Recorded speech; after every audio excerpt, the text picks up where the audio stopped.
అందరికీ నమస్కారం. నేను ఈరోజు పిల్లలు నీట్ ఎగ్జామ్‌లో ఎలా సమయాన్ని వాళ్ళు ఆదా చేసుకోవాలి, ఈ సమయానికి తగ్గట్టుగా వాళ్ళు ఎగ్జామ్ రాస్తే వాళ్ళకి ఎక్కువ మార్కులు ఎలా వస్తాయి అనే అంశం గురించి మాట్లాడాలనుకుంటున్నాను. సమయం అనేది చాలా ఇంపార్టెంట్ ఎగ్జామ్‌లో. ఎందుకంటే మనకి నీట్ ఎగ్జామ్‌లో botany, zoology, physics, chemistry total ఈ 4 సబ్జెక్ట్స్‌కి కలిపి 180 క్వెషన్స్ ఉంటాయి. మనకున్న సమయం 3 అవర్స్. అంటే 3 అవర్స్ అంటే 180 మినిట్స్. ఒక్కొక్క క్వెషన్‌ని మనం ఒక 1 మినిట్‌లో మనం సాల్వ్ చేసి ఎగ్జామ్ అనేది కంప్లీట్ చేయాలి. ఎవరైతే ఈ సమయంలో అనుకున్న సమయంలో ఎగ్జామ్ కంప్లీట్ చేస్తారో వాళ్ళకి 100% మార్క్స్ అనేటివి ఎక్కువగా వస్తాయి. మరి అలాంటి ఐడియాస్ మాకు కూడా చెప్పండి అని అంటారు. ఫస్ట్ నీకు సమయం అనేది ఎలా వినియోగించుకోవాలనేది చాలా ఇంపార్టెంట్. దీనికోసం ఒక చిన్న ఎగ్జాంపుల్ మనం నాసా వాళ్ళు చంద్రుని మీదకి మనుషులను పంపిస్తూ ఉంటారు. చంద్రుని మీదకి వెళ్ళినప్పుడు వాళ్ళు బయట స్పేస్ వాక్ అనేది ఇంత సమయం చేయాలి అనేది ఒక చిన్న రూల్స్ ఉంటాయి వాళ్ళకి. అంటే ఇంత సమయం నువ్వు స్పేస్ వాక్ చేయాలి, తర్వాత ఇమ్మీడియట్గా నువ్వు ఆ టైంలో లోపలికి రావాలి అని కొన్ని నిబంధనలు ఉంటాయి. ఒకవేళ వాడు ఒక 12 సెకండ్స్ టైం బయటకు వెళ్ళి నువ్వు లోపలికి రావాలి అన్నావు అనుకోండి, 12 సెకండ్స్ బయటకు వెళ్ళాడు వాడు. బయటకు వెళ్ళాక వాడికి ఒక పెద్ద డైమండ్ కనబడింది. డైమండ్ కనబడితే వాడు డైమండ్ తీసుకోవద్దు, కామ్గా వెనక్కి వచ్చేసేయాలి. ఎందుకంటే మళ్ళీ డోర్స్ అనేటివి ఆటోమేటిక్గా క్లోజ్ అయిపోతాయి, వాడు బయటే లాక్ అయిపోతాడు. అంటే అనుకున్న సమయం ఏదైతే ఉంటుందో ఆ సమయంలో నువ్వు టాస్క్ అనేది కంప్లీట్ చేయాలి. నిన్ను మట్టి తీసుకురమ్మన్నారు, ఆడికి వెళ్ళి ఇంత మట్టి తీసుకొని రమ్మన్నారు. ఒక 12 సెకండ్స్లో బయటికి వెళ్ళి మట్టి తీసుకొని రమ్మని చెప్పి, ఆ మట్టి నువ్వు తీసుకున్నాక నీకు వజ్రం కనబడ్డైంది అనుకో, దాన్ని తీసుకుందామని వెళ్తే ఆ సమయం అనేది అయిపోతుంది. వాళ్ళు క్యాలిక్యులేషన్స్లో నువ్వు ఈ సమయంలో ఇక్కడ ఉండాలి, దాని తర్వాత మళ్ళీ డోర్స్ క్లోజ్ చేసి మిషన్ అనేది మళ్ళీ బ్యాక్ వస్తుంది. ఇలాంటి అన్నీ కూడా స్ట్రాటజిక్స్ అనేవి దానికి ఇంటర్లాక్ అవుతుంటాయి. నీకు వజ్రం దొరికిందని ఆగిపోయావు అనుకో, పర్మనెంట్గా నువ్వు అక్కడే ఉండాల్సి వస్తూ ఉంటుంది. ఇప్పుడంటే టెక్నాలజీ కొంచెం డెవలప్ అయింది, కానీ ఎర్లియర్ డేస్లో ఇలా ఉండేది ప్రాసెస్ అనేది. సేమ్ నేను ఇప్పుడు మన దాంట్లోకి వద్దాం. ఎలా అంటే నీకు బాటనీ, జువాలజీ రెండు కలిపితే బాటనీ 45 క్వశ్చన్స్, జువాలజీ అనేది 45 క్వశ్చన్స్. ఈ రెండింటి 45 + 45 టోటల్ 90 క్వశ్చన్స్. ఈ 90 క్వశ్చన్స్ని నువ్వు 100% 1 అవర్లో సాల్వ్ చేయాలి. ఒకవేళ నువ్వు 1 అవర్లో సాల్వ్ చేయలేదనుకోండి, 1 అవర్లో నువ్వు కంప్లీట్ చేయలేదనుకోండి, వదిలేసి నెక్స్ట్ నువ్వు ఏం చేయాలంటే ఫిజిక్స్ సబ్జెక్ట్కో కెమిస్ట్రీ సబ్జెక్ట్కో వెళ్ళాలి.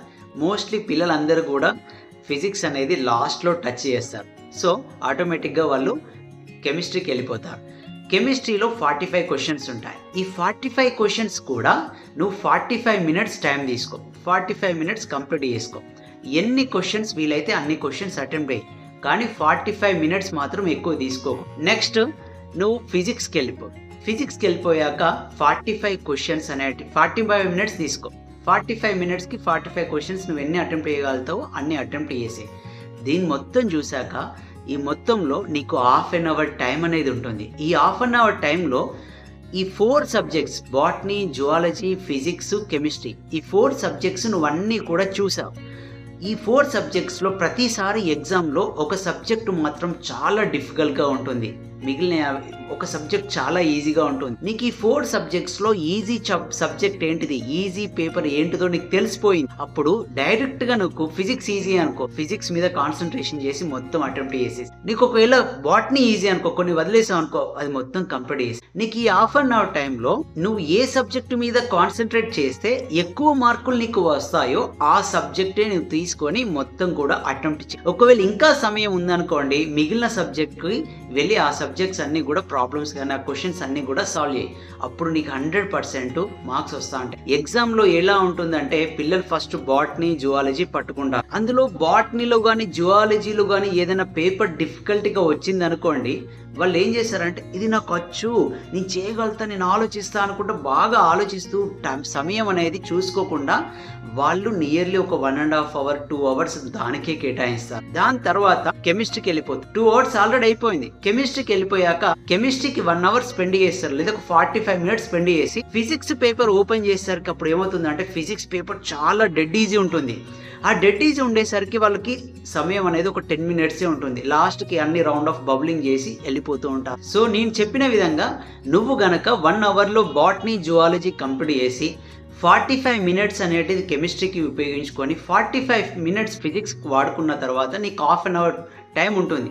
ఈ హాఫ్ అన్ అవర్ సమయంలో నువ్వు ఎక్కడైతే బాటనీ, జువాలజీలో కానీ, ఫిజిక్స్లో కానీ, కెమిస్ట్రీలో కానీ ఏవైతే క్వశ్చన్స్ వదిలిపెట్టావో ఆ వదిలిపెట్టిన ప్రతి దాన్ని కూడా నువ్వు కంప్లీట్ చేసుకోవచ్చు. ఇంకొక విషయం ఏంటంటే, నువ్వు ఇలా ఆర్డర్ వైజ్గా రావడం వల్ల, ఈ సమయం ప్రకారం రావడం వల్ల ఈ హాఫ్ అన్ అవర్లో ఏదైతే డిఫికల్ట్గా ఉంటుందో, ఏదైతే ఈజీ ఉంటుందో కూడా నీకు అర్థమైపోవడం వల్ల నువ్వు ఆ ఈజీ ఉన్న సబ్జెక్ట్ నువ్వు ఎక్కువ ఫోకస్ చేసి నువ్వు ఎక్కువ మార్కులు అనేటివి సాధించగలుగుతావు. సో పిల్లలు, ఈ ట్రిక్స్ అనేటివి మీరు 100% ఫాలో అయ్యారనుకోండి, ఖచ్చితంగా ఈజీ పేపర్ ఎక్కడుందో ఫైండ్ అవుట్ చేసి 100% నువ్వు నీట్లో మంచి స్కోర్ అనేది సాధించగలుగుతావు. ఎప్పుడు కూడా ఒకే సబ్జెక్టులో స్ట్రక్అప్ అనేది ఎగ్జామ్లో కాకూడదు. అది బ్లండర్ మిస్టేక్. చాలామంది టీచర్లు పిల్లలకి చెప్తూ ఉన్నా కూడా వాళ్ళు ఓకే ఓకే అంటారు, కానీ ఫైనల్గా ఎగ్జామ్లో వాళ్ళు చేసేది వాళ్ళు చేస్తూనే అంటారు. అందుకే చెప్తున్నాను, ఒక 1 hour biology, 45 minutes chemistry, 45 minutes physics, అప్పుడు ఒక హాఫ్ అన్ అవర్ సమయం అనేది మీకు ఉంటుంది. ఈ హాఫ్ అన్ అవర్ సమయాన్ని ఎక్కడ మీరు ఎలా వాడుకోవాలో, ఏ సబ్జెక్ట్లో వాడుకోవాలో కరెక్ట్ డిసిషన్ తీసుకొని మీరు ప్లాన్ చేసుకున్నారనుకోండి, 100% you can get the good score in the NEET examination. Thank you.